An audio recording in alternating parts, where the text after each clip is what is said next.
चाहे गुवाहाटी का कामाख्या टेम्पल हो या फिर त्रिपुरा की उमायम लेक, मेघालय का चेरापूंजी हो या फिर अरुणाचल का तवांग, नॉर्थ ईस्ट कितना सुंदर है ये आपको पता है। North east is the heart of India. Yes, असली मायनों में तो भाई नॉर्थ ईस्ट जो है वो भारत के दिलों में बसता है। ये बहुत ही अनफॉर्चुनेट है कि हमने इतने सालों तक उसको थोड़ा सा भुला के रखा, बहुत ही अनफॉर्चुनेट है। लेकिन दोस्तों अब नहीं, देखिए जो सही है वो सही है, ये क्रेडिट हमको नरेंद्र मोदी को देना पड़ेगा। हालांकि इसकी शुरुआत मनमोहन सिंह ने ही कर दी थी, जो कि बहुत ही शानदार प्रधानमंत्री रहे। लेकिन नरेंद्र मोदी जो है 60 से ज्यादा बार नॉर्थ ईस्ट आए और नतीजा ये हुआ है कि अब नॉर्थ ईस्ट में स्टेबिलिटी आ रही है। अभी मैंने डिस्कवरी प्लस, आप सब्सक्रिप्शन जरूर लीजिएगा डिस्कवरी प्लस का। देखिए मुझे जो अच्छा लगता है ना मैं वो बोल देता हूँ, ठीक है, क्योंकि उससे नॉलेज बढ़ती है सब कुछ। तो मैंने वहां पे नॉर्थ ईस्ट की एक सीरीज देखी। तो अब नॉर्थ ईस्ट अभी मैं गया भी था पिछले महीने, तो बहुत ही खूबसूरत था। आप समझिए कि मजा आ जाती है, मतलब क्या बताऊं, वहां के लोग एक तो इतने अच्छे हैं। वहां का खैर मैं तो वेजिटेरियन हूं, नॉनवेज वहां पे बहुत ज्यादा मिलता है, बट वहां का जो लोकल क्यूजीन है वो बहुत ही खूबसूरत है। और ओहो नेचर, ट्रू नेचर भाई वहां पे आपको देखने को मिलेगा, रॉ नेचर आपको देखने को मिलेगा। बहुत ही ज्यादा खूबसूरत है नॉर्थ ईस्ट। अब बड़ा दुख होता है कि ये पूरा का पूरा रीजन जो है वो इंसर्जेंसी में था। तो Hemant Biswa Sharma, times of India में उन्होंने ये एडिटोरियल लिखा है, जो कि अभी चीफ मिनिस्टर हैं आसाम के और भारतीय जनता पार्टी से रिलेटेड है, आपको पता ही है। तो उन्होंने बहुत सारी बातें बताई हैं। भाई देखो, आसपा जो है आर्म्ड फोर्स स्पेशल एक्ट, अब इसको हटाने का वक्त आ गया है। आसाम के 60% एरिया से आसपा हटा लिया गया है। त्रिपुरा में 2015 में आसपा को हटाया, आपको पता है। आसाम में भी 32 साल तक रूल आसपा लगाया गया था, उसके बाद हटाया गया। इनफैक्ट मणिपुर में भी 2018 में आसपा को हटा लिया गया, 2018 में। देखिए आसाम में पूरी तरीके से, कुछ पार्ट से 2022 में आसपा को हटा लिया गया है। और नागालैंड को हम कैसे भूल सकते हैं, नागालैंड की भी सेम कहानी है। तो ये बहुत बढ़िया चीज है और अब वक्त आ गया है कि हम आसपा हटा ले। पूरी तरीके से तो नहीं हटा सकते। जैसे फॉर एग्जांपल त्रिपुरा की बात करते हैं तो आपको बता दूं 7000 इंसर्जेंट्स ने सरेंडर किया और तकरीबन 4800 से ज्यादा वेपन्स, 48,000 से ज्यादा वेपन्स उन्होंने सरेंडर किए। और यही आसाम के साथ रहा।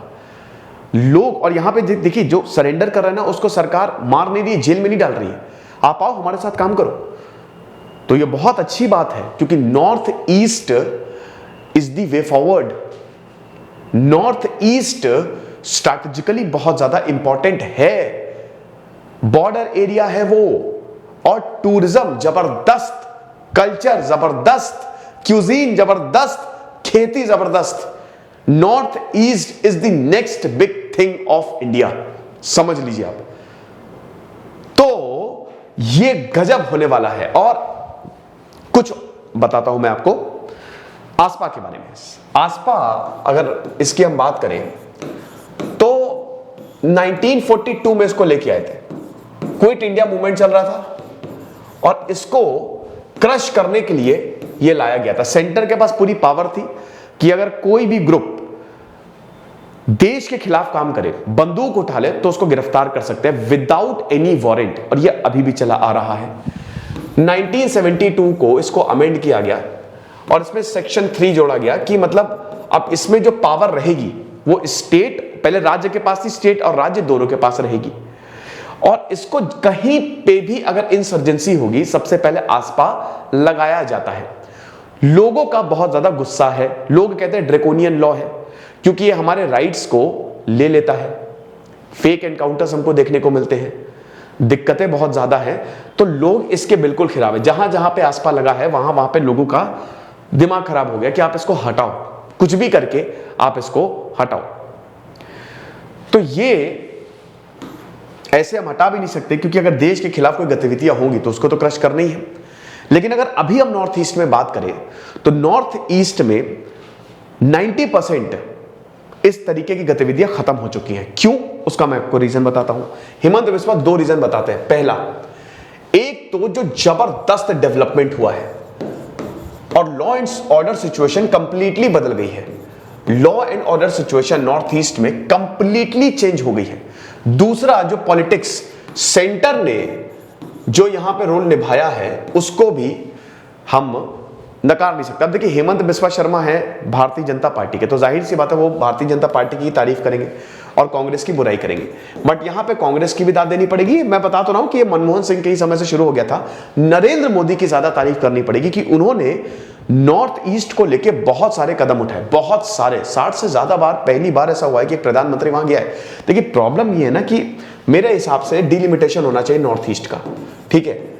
मतलब आप नॉर्थ ईस्ट में सीटें बढ़ाओ, आपको सीटें बढ़ानी पड़ेगी। क्योंकि होता क्या है ना, जैसे यूपी में लोकसभा की 80 सीटें हैं, राज्यसभा की 32 सीटें हैं, तो यूपी में लोकसभा की 80 सीटें हैं। तो अब यहां पे जो नेता हैं वो यूपी में बहुत ज्यादा एक्टिव रहते हैं, पॉलिटिकली एक्टिव रहते हैं। जिस राज्य में सीटें ज्यादा होंगी वहां पे नेता जाएंगे। नॉर्थ ईस्ट में दोस्तों ऐसा है ही नहीं, कहीं पे 1 सीटें, कहीं पे 2 सीटें, इसी तरीके का हिसाब किताब है। तो इसीलिए सरकार इसको इग्नोर करते, वहां क्या जाके मेहनत करेंगे, वहां तो एक ही सीट है, वो आए चाहे ना आए, वैसे भी उनके लोगों को जानी है। बट अब चीजें बदल रही है। तो सबसे पहले तो अगर हम चाहते हो नॉर्थ ईस्ट लगातार डेवलप करे तो आप सीटें बढ़ाओ। लेकिन अच्छी बात यह है कि law and order situation completely change हो गई है। इसमें जो इस बार की सरकार ने नागालैंड जैसे NSCN ग्रुप से जो उन्होंने समझौता किया है, बहुत सारी ऐसी ट्राइब्स जो डिस्प्लेस हो गई थी वो वापस आई हैं, वो वापस आई हैं और बोला कि आपको जो करना है करो। उसके बाद फिर ऑटोनॉमस जो यहाँ पे काउंसिल्स बनाई गई है, ठीक है, ये बहुत जबरदस्त है। तो आप ये समझिए कि सरकार भी ये समझ गई है कि भाई देखो, हम पूरी तरीके से अगर डोमिनेट करेंगे तो ऐसे काम नहीं चलेगा। एक पार्टनरशिप के साथ हमको चलना पड़ेगा। और इसीलिए उसका नतीजा ये हुआ है कि नॉर्थ ईस्ट में हमको जबरदस्त डेवलपमेंट देखने को मिल रहा है। फिर चाहे वो एग्रीकल्चर के क्षेत्र में हो, है ना, अरुणाचल प्रदेश ऑलरेडी कीवी जो है वो एक्सपोर्ट करने लगा है, चाहे वो इनफैक्ट IT सेक्टर या एजुकेशन के उसमें हो, चाहे वो स्ट्रैटेजिकली हो। क्योंकि भाई ये देखो, बहुत सारे ऐसे प्रोजेक्ट्स भी तो चल रहे हैं ना, म्यांमार से हो गया, बांग्लादेश से हो गया, सिलीगुड़ी कॉरिडोर को थोड़ा और एक्सपैंड करने की बात हो रही है। फिर चाहे वो रेलवे लाइंस, ठीक है, बिछाई जा रही है। फिर मैन्युफैक्चरिंग इंडस्ट्रीज भी यहां पे जो है वो इन्वेस्ट कर रही है। तो इस तरीके से नॉर्थ ईस्ट डेवलप हो रहा है। लेकिन सबसे बड़ी बात यह है टूरिज्म। सिक्किम आज हर कोई जाना चाहता है, जिसकी शादी होगी वो सबसे पहले जाएगा सिक्किम। पहला ऑर्गेनिक स्टेट है, पवन कुमार चामलिंग चीफ मिनिस्टर रहे सबसे लंबे समय तक। सिक्किम बहुत ही खूबसूरत है, बहुत ही ज्यादा। ग्लेशियर लेक देखने लोग यहां पे जाते हैं। अरुणाचल प्रदेश हो गया, अरुणाचल प्रदेश बहुत खूबसूरत है। अरुणाचल प्रदेश में गड़बड़ करता रहता है चाइना, है ना, साउथ तिब्बत इसको बोलता है, लेकिन यहां पे तवांग। और अगर असली आपको देखना है तो गांव में जाइए। म्यूजिक लवर्स है ना भाई, कल्चर जो है वो गजब है यहां का। अगर आप देखो तो अकेले नॉर्थ ईस्ट में हजारों भाषाएं बोली जाती हैं। हर 2-3 किलोमीटर पे कल्चर बदल जाएगा। और यहां के लोग भी बढ़िया हैं, फ्रेंडली हैं, मस्त, दे आर वेरी गुड। तो ये सारे जो वो हैं जो फैक्टर्स हैं, ये नॉर्थ ईस्ट को आगे बढ़ा रहे हैं। लेकिन इसमें टूरिज्म बहुत इंपॉर्टेंट रोल प्ले करेगा, क्योंकि इससे लोगों को एक तो रोजगार मिल रहा है।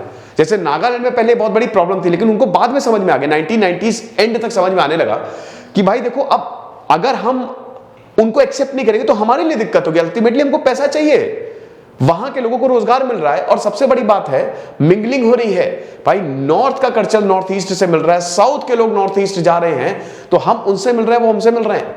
हम भारत का हिस्सा हैं। वंदे मातरम नॉर्थ ईस्ट में भी, मतलब समझिए कि एक समय पे बहुत ज्यादा इंसर्जेंस गतिविधियां चलती थी, आज सब खत्म हो रही है, ये चीज है। तो हम ये देखते हैं कि बहुत ज्यादा डेवलप हो रहा है। और अब सरकार इसीलिए धीमे धीमे आसपा जो है वो हटाती जा रही है। अब अगर आप चाहेंगे तो मैं पूरे नॉर्थ ईस्ट पे एक प्रॉपर लेक्चर ले आऊंगा 1-2 घंटे का। मुझे कमेंट बॉक्स में बताइए, इफ यू वांट, मैं नॉर्थ ईस्ट पे पूरा शुरुआत से लेकर अभी तक क्या हुआ है लेक्चर ले आऊंगा। फिलहाल एक खुशखबरी आपके लिए, हमने अपना मोटिवेशन कोर्स लॉन्च किया है। ये पूरा लाइव कोर्स है। 23 अप्रैल से लाइव क्लासेस यहाँ पे शुरू होंगी, तो आप लाइव क्लास को जरूर अटेंड करिएगा दोस्तों। सिर्फ 200 रुपए का कोर्स हमने ये निकाला है। ओनली 200 का। आमतौर पे इस तरीके के कोर्स लाखों के बिकते हैं, लेकिन हम चाहते हैं हर कोई इसको अफोर्ड कर पाए, तो अभी इसी वक्त इस कोर्स को अवेल करें। दिस इज सिद्धांत अग्निहोत्री साइनिंग ऑफ।